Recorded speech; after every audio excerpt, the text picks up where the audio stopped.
She went to her husband's wedding, but not for revenge, because real revenge comes in a way nobody expects. And that day, everyone thought she was just a guest. Elara looked in the mirror and couldn't recognize herself anymore. The spark in her eyes had died years ago, and it was destroying her from the inside. When she married Adrian, everything was perfect. She was living the marriage of her dreams. They'd drink coffee together in the mornings, talk about the future. On their honeymoon, Adrian told her, "I want to grow old with you." She believed those words, but over time, everything changed. Adrian's compliments stopped. His promises turned into empty words. He was like a ghost at home. He was there, but not really. At first, Elara fooled herself. "He's just tired," she'd say. "Work stress," she'd say. Then she started compromising. She cooked in silence, waited in silence, was ignored in silence, and finally, she stopped waiting. It all started with little things.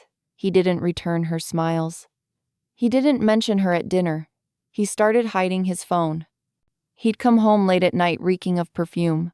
"It was a work meeting," he'd say. Elara stayed quiet. She always stayed quiet, until that night.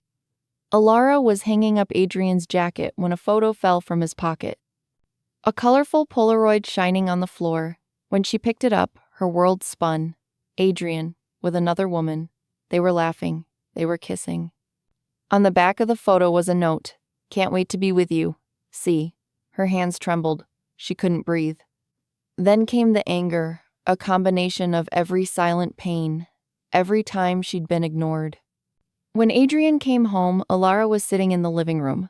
The lights were off. The photo was on the table. "What's this?" she said, her voice cold and calm. Adrian froze when he saw the photo. "Elara, how long?" "What? How long, Adrian?" Elara jumped to her feet. There was no calm in her voice now. "How long have you been making a fool of me?" 2 years. 2 years. For 2 years, Elara had blamed herself, felt inadequate, tried to be a better wife, and Adrian. Adrian had been with someone else. "Leave," Elara said. "Leave now. Elara, please, get out." Elara threw a glass. It hit the wall and shattered. Adrian stepped back. "Get out of this house. Don't ever come near me again. Don't even look at my face." Adrian grabbed his jacket, trembling, and left through the door. When the door closed, Elara collapsed to the floor and cried. But this time her crying was different. This was crying for an ending. The following days were a blur.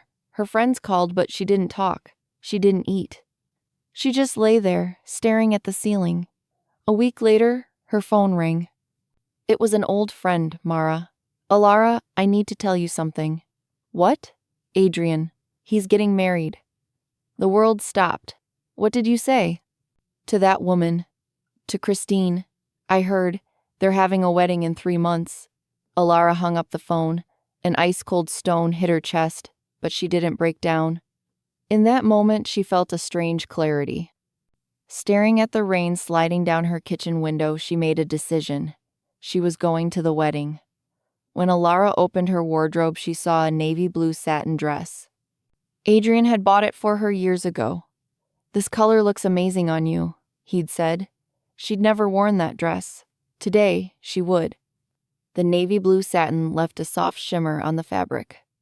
Not a pitiful dress, not an angry dress, a dress that silently screamed power. She pulled her hair back, put on red lipstick, and looked at herself in the mirror. "I'm doing this for myself," she said. When she walked into the hotel ballroom, the chandelier lights caught the navy blue satin. The fabric rippled with every step. Conversation slowed. Forks froze midair. Everyone turned to look at her. The hall was decorated. White roses, champagne glasses, happy people. And there, in front of the altar, stood Adrian. Next to him was Christine Blonde, elegant, young. Adrian's face changed when he saw Elara. Like someone had pulled back a curtain, that confident expression vanished. He clutched his tie, uncomfortable now. Christine looked at Elara curiously, then turned to her husband and whispered, "Who is that?" Elara walked toward them. Each step was deliberate. The guests made way. The hall fell into silence. "Congratulations," Elara said, her voice echoing through the entire room. I came to close a chapter I opened a long time ago. Christine stepped forward. Excuse me, who are you? Elara looked at her, then at Adrian. I'm his ex-wife. Didn't Adrian mention me? Christine's face went pale. Ex-wife? Yes, he was with you for 2 years while he was married to me. But I guess he skipped that detail. The hall erupted. Whispers spread. Adrian stepped forward. Elara, that's enough. No, Adrian, it's not enough. Elara pulled a sealed envelope from her pocket. I wrote this the night we stopped lying to each other. Everything's in here. Every lie, every betrayal, every silent night. Keep it if you want. But I don't need it anymore. Adrian took the envelope with trembling fingers. He didn't dare open it. Christine turned to Adrian with tears in her eyes. Is this true? Were you married? Adrian couldn't answer. Elara turned around. Best wishes, she said, and left the hall. Outside, it was raining. Elara stood on the sidewalk and let the drops cool her cheeks. Her lipstick had smeared, the navy blue satin was soaked, but she didn't care. For the first time, she felt free. The following months weren't easy. She met with a divorce lawyer. They divided assets. Adrian wanted the house. Elara gave it to him. That house doesn't belong to me, she said. I served empty dreams there for years. I don't want it anymore. She moved into a small apartment, just for herself. She started volunteering at a community library. She shelved books, the way she used to organize dreams. She took a ceramics class. Clay yielded to patient hands. She read books she hadn't read in years. She wrote little notes to herself. Eat slowly. Stand by the window for 5 minutes. Say no twice before apologizing. One day she rented a small shop near the harbor. She named it Second Morning. Wooden tables, an old espresso machine, secondhand books. She put a small lamp on each table. She hung a handwritten note on the wall. Come as you are. People started coming. A retired teacher who read the newspaper. A student who studied late into the night. A mother looking for a corner where no one asked about diapers. Elara learned to listen without looking for damage to fix. She hired a young barista named Mateo. Mateo loved jazz and frothed milk like clouds. He organized poetry nights and put up a bulletin board. The cafe became a small hub.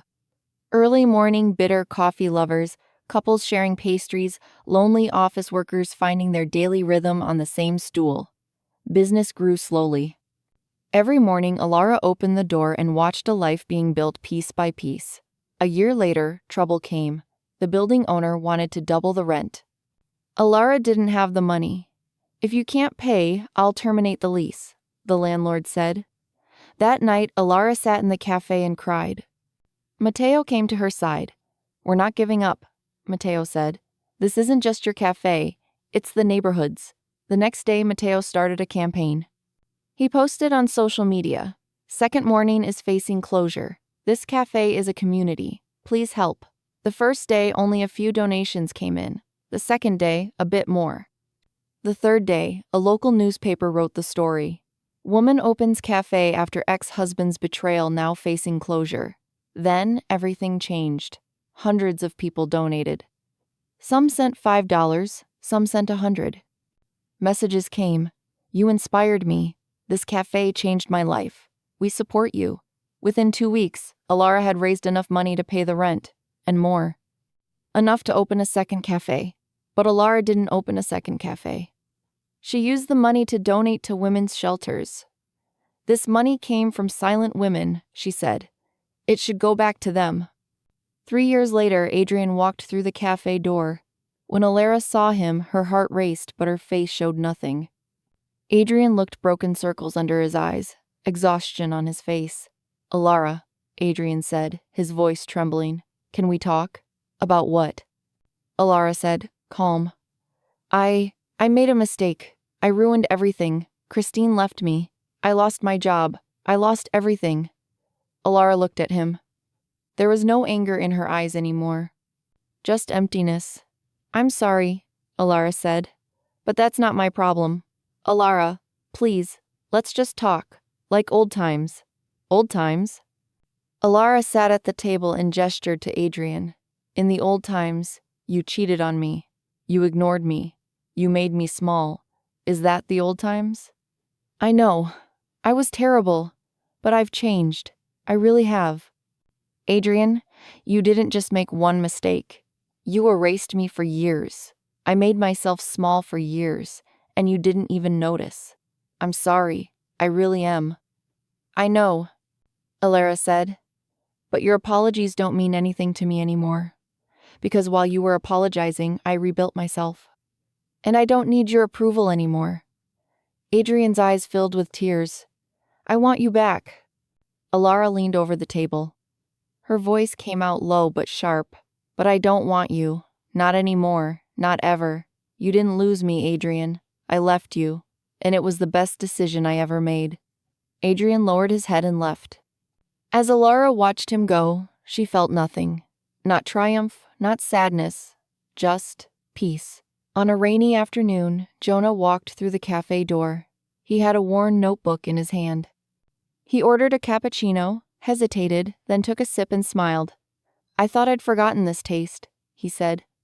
They talked. Jonah worked at a theater company. He loved quiet corners. Spending time with him was easy, not challenging, not dramatic, just real. Together they shared little things. He brought an umbrella on unexpected rainy days. She taught him how to arrange bouquets from flowers picked by the river. Their relationship was built not from dramatic words but from accumulated small kindnesses. As Jonah got to know her, he realized Elara's strength. You're incredible, he said one day. After all that, you're still standing. Because I didn't choose to fall, Elara said. I chose to rise. 5 years later, Elara sat in the cafe. Silver had fallen into her hair. Laugh lines had formed at the corners of her eyes. Outside, it was snowing. A young woman walked in. She had the look of someone who'd been made small. Elara recognized her. She saw herself. Sit, Elara said. Let me make you something warm. The young woman sat. Elara brought a cup of hot chocolate. Thank you, the young woman said. Are you Elara? The woman who went to the wedding? Elara smiled. Yes, that's me. You're my hero. I went through something similar, and your story taught me how to rise. Elara put her hand on the woman's hand. Rising isn't easy, but it's possible, and it's worth it. In the steam rising from the cup, for a moment, there was the feeling that warmth had returned not because the world forgave, but because she chose to rebuild herself. Revenge, Elara thought, is the quiet victory of peace. Ordinary mornings reclaimed, a life built piece by piece into an unshakable whole, not flashy. The long, patient work of saying no to being diminished and yes to the small, brilliant things that make a life flourish. And Elara, finally, was free.